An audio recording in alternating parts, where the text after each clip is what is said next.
खेलो India कार्यक्रम। और इस अवसर पर हमारे बीच में आज उपस्थित हुए हैं हरियाणा सरकार के हमारे कैबिनेट मिनिस्टर सहकारिता मंत्री माननीय श्री बनवारी लाल जी।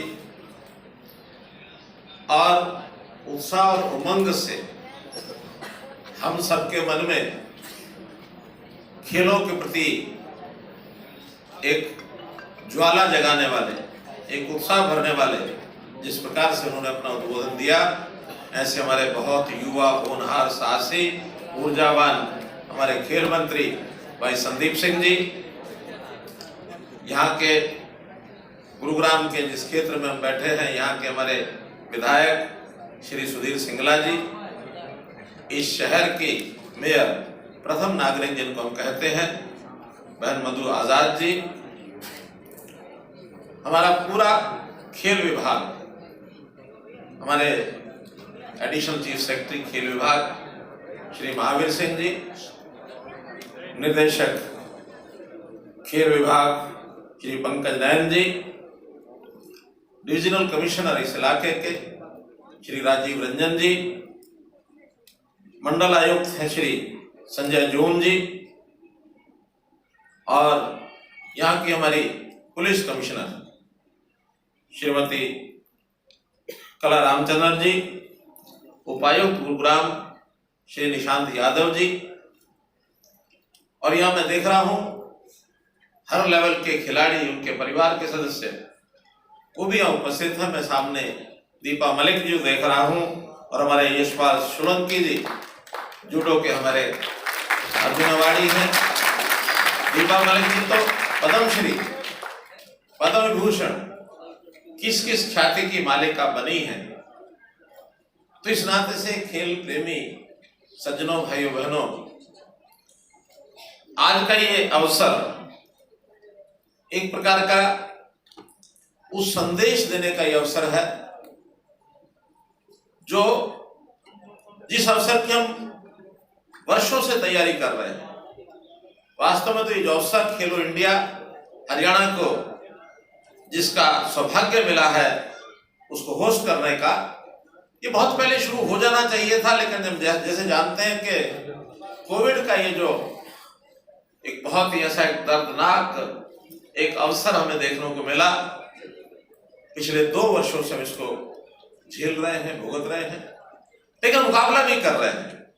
उस मुकाबले में, उस लड़ाई में हम जीते भी हैं और जीत करके सफलतापूर्वक बाहर निकलने में भी हम सफल हुए हैं।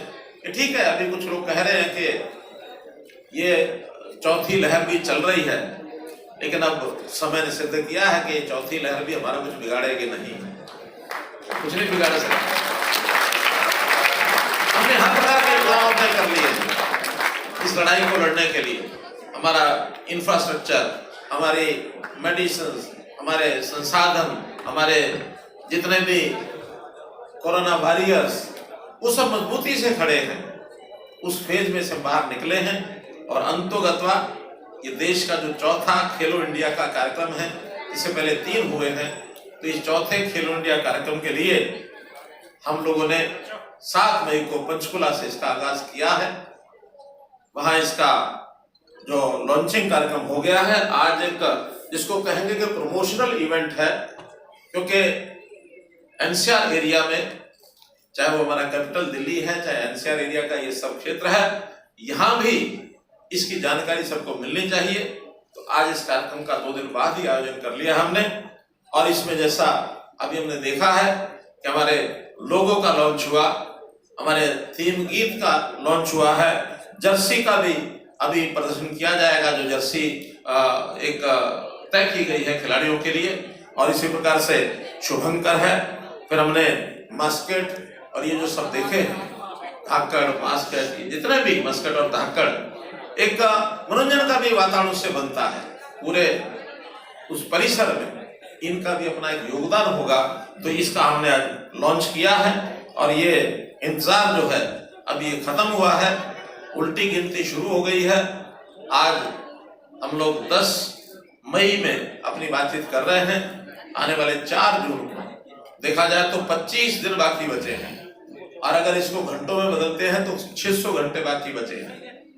जब घंटों की गिनती, उल्टी गिनती शुरू होती है तो फिर जिम्मेदारियां भी बढ़ जाती हैं, खास करके आयोजकों की, कि जितनी बड़ी संख्या में आयोजक इस कार्यक्रम को करेंगे, क्योंकि बहुत बड़ा विशाल कार्यक्रम है।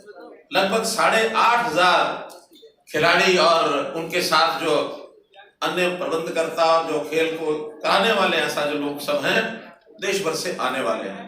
उन सब 8,500 लोगों को 10 दिन तक उनको ठहराना है, उनकी आवासीय व्यवस्था, उनको खाने की व्यवस्था, उनके लिए ट्रांसपोर्ट व्यवस्था, सरकार का हर एक विभाग उसमें लगेगा।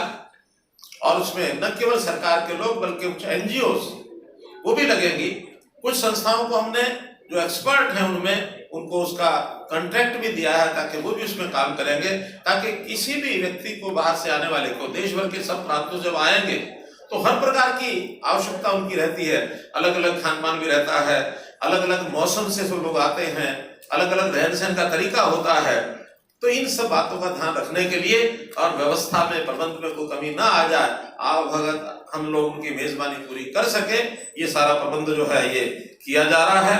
और ये जो कार्यक्रम है ये केवल पंचकुला में ही होंगे ऐसा नहीं है, कुछ इवेंट्स उसके अलावा भी, जैसे चंडीगढ़ में भी जो पंजाब यूनिवर्सिटी है चंडीगढ़ में, उसके परिसर में भी तीरंदाजी और फुटबॉल के खेल वहां होंगे। और अंबाला में तैराकी और जिम्नास्टिक, ये अंबाला में होगी। तैराकी का एक अंतर्राष्ट्रीय स्तर का एक बहुत बड़ा तैराकी का जो एक प्रावधान किया गया है वहाँ, वो भी नया जो है वो परिसर बना है। शाहबाद में हॉकी और साइकिलिंग, हॉकी का क्योंकि केंद्र अपना शाहबाद का ही जो है वो बहुत बड़ा केंद्र है, और वो तो सीधा सीधा समर्पित हमारे संदीप सिंह जी को है, क्योंकि संदीप सिंह जी भी शाहबाद के ही रहने वाले हैं। और हॉकी की टीमें जो उतरती हैं उसमें अधिकांश खिलाड़ी हमारे शाहबाद क्षेत्र के ही होते हैं। दिल्ली में भी शूटिंग का कार्यक्रम वो दिल्ली के अंदर चलेगा, ये प्रतियोगिता दिल्ली के अंदर होगी। तो ऐसा एक प्रकार से विस्तृत कार्यक्रम बना है। इसमें पूरे हरियाणा के अंदर ये जो कार्यक्रम होंगे, न केवल खिलाड़ी बल्कि दर्शक भी, हम चाहेंगे कि पूरे हरियाणा के वहां पहुंचे, हर जिले से, खास करके विद्यार्थी, खिलाड़ी, इन सबको हर दिन अलग अलग क्षेत्र के अलग अलग लोगों को अलग अलग खेलों के हिसाब से रुचि रखने वाले, उसका पूरा टाइम टेबल छपेगा तो वहां लेकर के जाएंगे। दर्शक जितने उत्साह वर्धन करते हैं खिलाड़ियों का, उसका कोई मुकाबला नहीं है, क्योंकि दर्शक अच्छे हों, दीर्घा में बैठने वाले लोग, खेलों का आनंद लेने वाले लोग जिस उत्साह में होते हैं, खिलाड़ी भी उसी उत्साह में होता है। उत्साह तो करने वाले को जो देखता है उसके कारण से ज्यादा बढ़ता है। मानो मैं उदाहरण देता हूं, हम लोग यहाँ भाषण कर रहे हैं, ये भाषण तभी हमको आनंद आता है, सामने बैठे हुए तालियां बजाएंगे, भाषण सुनेंगे, तब आनंद आता है। और अगर हम भाषण करते रहे और सामने यानी या तो हो कोई नहीं, और वो है तो चुप करके बैठा है, हाथ पाथ रख करके कुछ नहीं करता है, तो भाषण देने वाले को भी कोई आनंद तो नहीं आता कि आनंद आया। लेकिन उत्साहवर्धक खिलाड़ियों का भी ऐसे ही होता है। तो मैं चाहूंगा कि हम ज्यादा संख्या में इन खिलाड़ियों का उत्साहवर्धन करने के लिए, और अपना भी उसमें लाभ होता है। अपना लाभ यानी मनोरंजन तो होता ही होता है, बहुत सी चीजें देख करके भी आदमी सीखता है। केवल अभ्यास तो करने की बात बाद में आती है, पहले रुचि जागती है देखने से। तो हमारे जो युवा खिलाड़ी हैं वो ज्यादा वहां जाएं और इन खेलों को वहां देखेंगे तो उसका एक आनंद उनको अपना आएगा, उसका लाभ भी उनको होगा। तो इस प्रकार से खेलो इंडिया का जो कार्यक्रम है इसका प्रारंभ ये होने जा रहा है, और मैं इसके लिए देश के प्रधानमंत्री जी का आभार भी प्रकट करूंगा कि इस बार ये गेम मेजबानी का जो अवसर है वो हरियाणा को दिया है। कोई भी प्रदेश हरियाणा में अवसर मिला है, और किसी भी राष्ट्रीय स्तर के खेलों का ये अवसर शायद संदीप सिंह जी इस पर बताएंगे कि पहली बार शायद हमको मिल रहा है, कभी अवसर नहीं मिला है। तो हम इस अवसर को गंवाएंगे नहीं। इसमें जितना यानी ज्यादा भूमिका हमारी जो अच्छी से अच्छी भूमिका है उसको हम निभाएंगे, और हमारे जो खिलाड़ी हैं ये भी पदक लाने में सबसे आगे रहेंगे।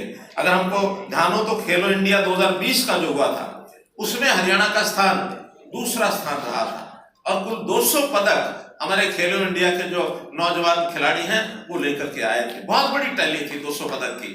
और इस बार तो इस बार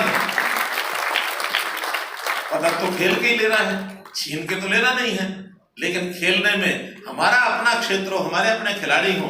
मैं चाहूंगा कि इस बार हरियाणा इन खेलों में प्रथम आए, इन सब खिलाड़ियों को एक दूसरा पैसा जाता है। हरियाणा की धरती, ये मिट्टी ऐसी है, इस मिट्टी में खेल रमा हुआ है। गांव गांव के अंदर हम देखते हैं अखाड़े बने हुए हैं, खेल के छोटे छोटे मैदान हैं, मिट्टी के अंदर खेलने का, खेल खेल करके अपने शरीर को बलशाली करना, ये परंपरागत है यहाँ। और मैं तो ये कहा करता हूं कि जैसे हमारी मिट्टी कृषि भूमि है, हम कृषक प्रदेश है, तो कृषि प्रदेश होने के नाते से मिट्टी हमारी सोना उगलती है कृषि उपज के रूप में, वहां तो उपजता है सोना। लेकिन हमारा खिलाड़ी देश दुनिया में खेल करके सोना जीत के भी लाता है। सोना उगाना और सोना जीत के लाना, ये हरियाणा की फितरत है। इसके अंदर हमने जैसे पदक तालिका आपने देखी है, तो उसमें टोक्यो ओलंपिक में इस बार 7 में से 3 पदक ये हरियाणा के थे। आबादी हमारी सिर्फ 2% है, देश की आबादी 130 करोड़, हम 2 करोड़ 80 लाख हैं, 2 करोड़ 90 लाख, इतना ही कह सकते हैं। तो 2 नहीं तो 2.25% है, 2.25% है। लेकिन 7 में से 3 पदक लाना माने कितना हो गया? ये 40% हो गया। कहां 2%, कहां 40%। इसलिए मित्रों, ऐसे हमने पैरालंपिक में भी 19 में से दीपा 6, 19 में 6 आए थे, अब तो 6 पदक माने 1/3 ये भी हमने लिए हैं। इसी प्रकार एशियन कुश्ती चैंपियनशिप हुई थी, उसमें तो कमाल ही था, 17 में से 13 पदक हरियाणा के आए थे, सिर्फ 6 छोड़े। एशियन खेल में हमारी देश और दुनिया के लोग रिसर्च करने के लिए निकले हैं कि हरियाणा में इतने पदक कैसे आते हैं। जब ये ओलंपिक गेम्स हुए तो गुजरात के वहां से हमको फोन आया कि हम अपने कुछ डिपार्टमेंट के लोगों को, जो खेल विभाग के लोग, उनको आपके यहाँ भेजना चाहते हैं, आप जरा उनको बताइए कि इतने पदक कैसे ले लेते हैं आप लोग। 15 दिन तक गुजरात की टीम यहाँ बैठी रही और प्रदेशों के लोग भी आके पूछते हैं। देखिए, खेलना आसान भी नहीं है, लेकिन उससे पहले शरीर को बलशाली होना। हरियाणा में दूध दही का खाना, ये एक मशहूर कहावत है।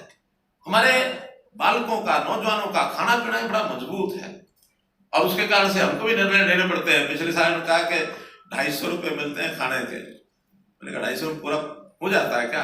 कुछ ने तो कहा हो जाता है, मैंने कहा जी थोड़ी कमी रह जाती है। कमी रह जाती, 250 को 400 कर दो।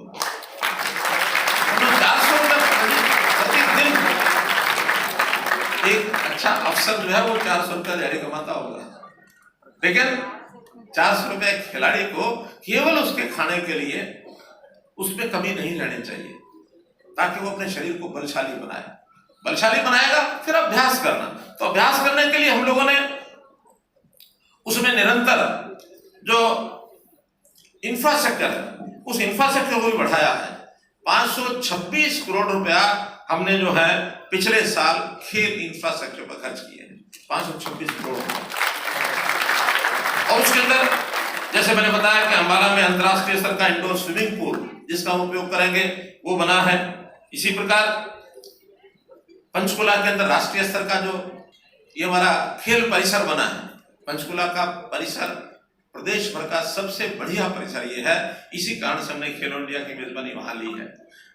राज्य स्तरीय भी 3 हमारे परिसर हैं, 31 हमारे जिला स्तरीय खेल परिसर हैं, 13 हमारे उपमंडल खेल परिसर हैं, और जो ग्रामीण खेल परिसर हैं वो 163 हमारे तैयार हैं, 163। अब इसमें अभी भी हम कहते हैं कि और बढ़ाओ। हाँ, मैपिंग करनी चाहिए। जो संदीप सिंह ने बताया, खेल विभाग इसकी मैपिंग कर रहा है, किस इलाके में कौन सी जगह कौन से खेल के खिलाड़ी ज्यादा वो खेल पाएंगे। कहीं फुटबॉल खेलेंगे, कहीं तो हॉकी है, तो कहीं वॉलीबॉल है, कहीं बैडमिंटन है, कहीं इस प्रकार के खेलों का, अलग अलग खेलों के जो रुचि के हिसाब से उन परिसरों को हम बढ़ाएंगे, जिसमें शरीर का बल ये भी उसके अंदर पूरा लगे। अभी अंबाला के अंदर जो 115 करोड़ रुपए लगा करके फुटबॉल का एस्ट्रोटर्फ और एथलेटिक्स सिंथेटिक ट्रैक, ये भी उसमें वहां बनाया जा रहा है। और खिलाड़ियों का ये भी रहता है कि आखिर खेल पूरे होने के बाद लगता है कि अब खेल की आयु, क्योंकि खेल की एक आयु होती है, कोई उसको 30 साल तक एंजॉय करता है, कोई 35 तक एंजॉय करता है, बाद में उसको भी जीवन यापन कुछ ना कुछ करना है। अब सारी उम्र खेल करके तो वो अपना बिता नहीं सकता है, और खेलते हुए उसकी कई बार पढ़ाई वो थोड़ा सा गौण हो जाती है, साइड हो जाती है। नौकरियां हमने मेरिट पर देनी शुरू कर दी। अब मेरिट पर देने का अपना एक उसका एक लाभ है हमको, मिशन मेरिट, ये भी हम खत्म नहीं करेंगे। तब ये विषय आया कि खिलाड़ियों को कुछ ना कुछ रिजर्वेशन दी जाए। तो हमने ग्रुप डी में 10% की रिजर्वेशन दी है खिलाड़ियों को, ग्रुप सी में भी 3% रिजर्वेशन दी है। ए और बी मेडल विनर्स जो आएंगे उनको स्पेसिफिक मेडल के लिए स्पेसिफिक नौकरी, ये ए और बी तय कर दी है। और इसके अंदर भी हमने 156 खिलाड़ियों को ये जो ए बी सी का जो हमारा रिजर्वेशन है या मेडल के हिसाब से उनको खिलाड़ियों को नौकरी दी है। ग्रुप डी की वो तो बहुत अधिक है, अलग से है, और इसके लिए खेल विभाग में 550 पद भी हमने सृजित कर दिए हैं। अभी तो इतना है कि 550 तक अगर पद लाते हैं तो ऑटोमेटिक मिलेंगी।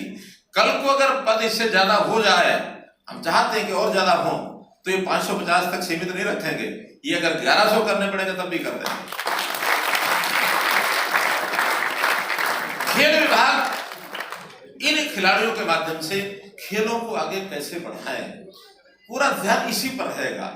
हम चाहेंगे कि खेल विभाग के साथ जो भर्ती किए हुए लोग हैं, चाहे ये एजुकेशन में जाएंगे तो भी खेलों को प्रोत्साहित करेंगे, पावर डिपार्टमेंट में जाएंगे तो भी खेलों को प्रोत्साहित करेंगे, किसी विभाग में जाए, पुलिस में जाएंगे तो भी खेलों को प्रोत्साहित करेंगे। आखिर हर विभाग की हजारों की संख्या में वहां एम्प्लॉइज हैं, उनको भी उनमें से अच्छे खिलाड़ी निकले, अच्छे खिलाड़ियों के माध्यम से वो आगे बढ़े। मानो हम पदक लाने वाले नहीं भी होंगे, हमारा जो कर्मचारी है वहां भी खेल की भावना यदि बनी रहेगी तो उसमें से उनकी काम करने की क्षमता बढ़ेगी, उनका मन ये अच्छा बनेगा, उनके मस्तिष्क ये तेज होंगे। क्योंकि खेल केवल खेल के लिए खेला जाता ऐसा नहीं है, खेल के बहुत अपने जो उसके लाभ हैं, कई प्रकार के उसके लाभ हैं। खेल जब आदमी खेलता है तो उसके अंदर शरीर का बल तो आता ही है, मस्तिष्क भी तेज होता है, चंचल मन ये भी निर्मल होता है, सहनशीलता की ये ताकत बढ़ती है, और कभी निराश नहीं होता व्यक्ति। कबड्डी के खेल में जब एक आदमी जाता है कबड्डी डालता है, वो 4 को मार के आ जाता। अब मारने का मतलब ये थोड़ा ही कि वो बिल्कुल खेल से बाहर हो जाएंगे, उनका टाइम लगता है तो फिर वो दूसरी तरफ जाता है, वो इनके 3 मार के आता है, वहां 3 जिंदा हो जाते हैं। तो हम तो ये जीने मरने का खेल कबड्डी के मैदान में सीख लेते हैं, तो निराशा नहीं आती है। सामूहिकता, एक आएगा सब मिलके पकड़ेंगे और मिलके पकड़ के धर लेंगे, तो इसका मतलब कल को मैं तो ये कहता हूं कि जैसे सेना में हमारे लोग बहुत ज्यादा जाते हैं, पूरे देश भर की जो डिफेंस सर्विसेज है, हमारी आबादी जैसे मैंने बताया 2-2% है, लेकिन वहां अगर प्रतिशत निकालते हैं तो हरियाणा के लोग 10 से 11% के बीच में वहां 5 times of proportion of our population. क्यों है वो? इसीलिए है कि यहाँ का जो नौजवान है खेल में रुचि रखता है, और खेल खेल के माध्यम से उसके मन में एक संघर्ष की ये भावना भी आती है। अगर मुझे कोई कबड्डी डालता है और वो सोचता है कि मैं 4-5 लोगों को हाथ लगा के उनको मार के आ जाऊं, पाला छोड़ू, इसका मतलब सेना में उसका भाव जाता है। भले खेल के मैदान में दुश्मन नहीं होते, लेकिन भावना तो वही है ना, विरोधी पक्ष तो है ही है, विरोधी पक्ष को मैं कैसे मार के आऊंगा, ये भावना उसकी सैनिक बनने के बाद भी काम आती है। तो एक साथ उसके भाव के साथ देश की रक्षा सुरक्षा में भी वो जुड़ा रहता है। हमने इन खिलाड़ियों को जैसा बताया गया कि पुरस्कार राशि ये भी दुनिया में सबसे ज्यादा है। ओलंपिक की 6 करोड़ रुपए की गोल्ड मेडल की राशि देश में तो कहीं है नहीं, किसी प्रांत में। दुनिया में अलग अलग करेंसी के हिसाब से उनके इनाम हैं। करेंसी को कन्वर्ट करने के बाद भी कोई देश इतनी राशि नहीं दे रहा है 6 करोड़ के बराबर जितना हरियाणा दे रहा है।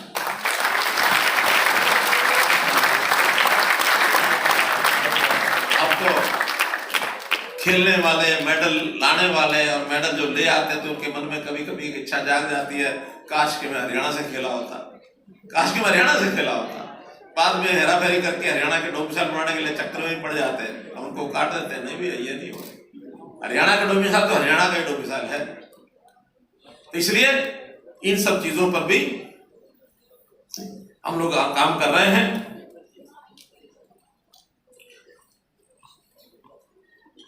ये ठीक कहा है, हमारे एक पर्ची आई है कि जो हमारा पंचकुला का सेंटर है, मैंने कहा नेशनल लेवल, नेशनल लेवल का नहीं है, वो इंटरनेशनल लेवल का है। इंटरनेशनल लेवल के स्टेडियम्स का या वहां के खेल परिसरों का अपना एक पैरामीटर है। तो इसलिए हम चाहेंगे कि इस प्रकार के खेल परिसर और भी हम बनाएं जहां जहां इसका उपयोग होगा। वास्तव में हरियाणा को हम खेलों का हब बनाना चाहते हैं। खेलों का हब बनेगा तो देश को भी लाभ होगा। हरियाणा तो हम अपने आप में गर्व करते हैं, खेलों में बहुत आगे है, लेकिन कह के मैं एक बात ऐसी बता रहा हूं कि दुनिया में जब सब देशों का मुकाबला किया जाता है तो भारतवर्ष की टैली अभी कम रह जाती है। हम भारतवर्ष की टैली को दुनिया के सब देशों में हायर स्थान पर नहीं लेके आ पाए। देश में तो हरियाणा बहुत ऊपर है, लेकिन अगर देश भर की टैली को बढ़ाना है तो भी हरियाणा को प्रयत्न करना पड़ेगा और हरियाणा को ये प्रेरणा दूसरे प्रदेशों को भी देनी पड़ेगी कि हम अगर 15 में से 8-10 ला सकते हैं तो आप भी 10-10 लाने की कोशिश करो, ताकि ये टैली जो है एकदम देश को भी ऊपर पहुंचा, देश को सारे को दुनिया में आगे पहुंचा सके, ताकि दुनिया में हमारा नाम ये जो सारा है उनका बढ़े। मित्रों, खेलों की भावना के नाते से जैसे मैंने बताया कि हमारा जो सब चीजें काम करती हैं और इससे सारे देश में एकता की भी एक भावना ये भी जागृत होती है। प्रधानमंत्री जी ने हमें कार्यक्रम दिया है, एक भारत श्रेष्ठ भारत। उसमें क्या होता है कि अलग अलग प्रदेशों के लोग, ये ठीक है राजनीतिक तौर पर अलग अलग बटे रहते हैं, कई सरकार किसी की कई किसी की, लेकिन उससे ऊपर उठकर आखिर देश तो हमारा एक है। इस देश की एकता अखंडता बनाए रखने के लिए वहां के लोगों के साथ मिलना जुलना, उनके संस्कृति जो है, हमारी जो मानो हमारे जो विचार हैं आपस में एक दूसरे के नजदीक जाएं, हम एक दूसरे की कला को समझें, एक दूसरे के सिस्टम को समझें और उनके साथ मिल बैठ करके देश नेशनलिज्म ये करैक्टर हमारा बढ़े। तो उसमें जैसे बहुत से ऐसे गीत संगीत के कार्यक्रम होते हैं, उन कार्यक्रमों के नाते से बहुत सी टीमें, कलाकार वो एक दूसरे पर आते जाते रहते हैं, लेकिन जब खिलाड़ी भी एक दूसरे स्थान पर आते जाते हैं उसका भी अपना एक आनंद आता है। आज इतने सारे प्रांतों के लोग जब इकट्ठा पंचकुला में आएंगे तो जिसको एक मिनी भारत, लघु भारत कह सकते हैं, लघु भारत का दर्शन होगा। तो देश की एकता अखंडता भी इस खेल की भावना में से ही उजागर होता है। मैं इस अवसर पर आज के इस खेलो इंडिया के कार्यक्रम का एक प्रेजेंटेशन यहाँ करने के लिए जो आज ये अवसर आप लोगों ने दिया है और जो आयोजक हैं जिन्होंने इतनी मेहनत करके इस कार्यक्रम को किया और फिर बाद में ये सब प्रबंधक आयोजक आखिर खेलो इंडिया के कार्यक्रम तक सफलता तक इसको पूरा करेंगे, इसके लिए मैं उनको भी सबको शुभकामना देता हूँ, बधाई देता हूँ। आप सबका बहुत बहुत धन्यवाद।